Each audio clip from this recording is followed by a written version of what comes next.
من الشيطان الرجيم بسم الله الرحمن الرحيم مeel walba adduunka joogtaan xaaladda ayaamaha ma saalano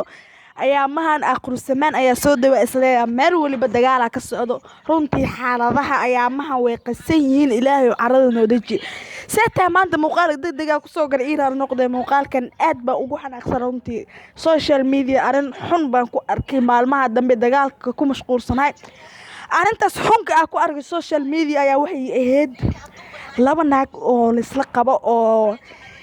naagta kale oo la leeyahay dagaxii ku dishay ninka mar hore ayuu furay naagta seeta oo soo guursaday naagta kale ay ka masartay kadib dagax ayay maskaxda u dhufatay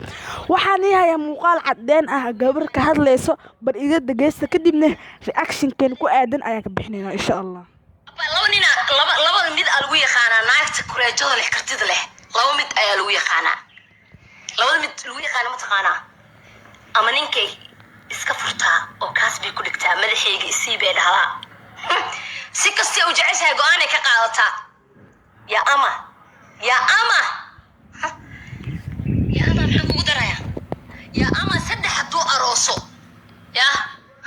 tii markasta hoos fiirinaya noqonay adiga ku joogaysid toogadaadana ka qaado laakiin waa nacasnimo inaa gabar walaashaa luuq u gashid qabatid فيديو هلاقي دوب أهدت أنا نجح كراعيست تاس ما لدها كيسني ما أبغى خالي إن أصدق وتين وفيلا يا أدق يستين هذا عدكاس أو قرصودية أوكي ما كان وحا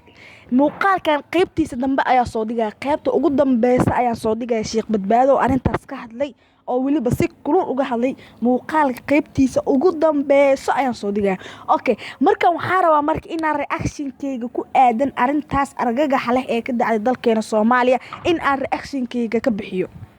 runtii aad baan ugu xumahay walaasha dhagaxa madaxa looga dilay hatta gabarta hadda codkeedii tusinay waxay sheegtay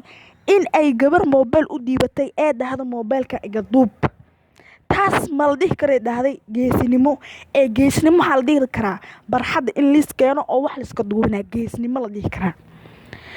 runtii aad baan ugu argagaxay arintaas waana arin laga arkay qaybta ugu dambeysa soo dhiga wasalaam barka haddaan ninkaa waayo ma noolaan karo marka naagkaasoo kasoo dhawaato waa in dhagaxa ninkii marka ilaah ka dhigato ma qabin boorta ninkaas bataata booro uu furay maska iyo abeesadan guriga ku aragno ba islaamku wuxuu leeyahay abhi iga bax guriga tan oo kale waxay u egtahay hore iyadoo ninkan mid kale uga soo dhacday iyagoon baa istulminaya cadow ayagina isu yihiin waxa dareem oo saas assalaamu calaykum waraxmatullaahi wabarakaatuh walaalaha baraka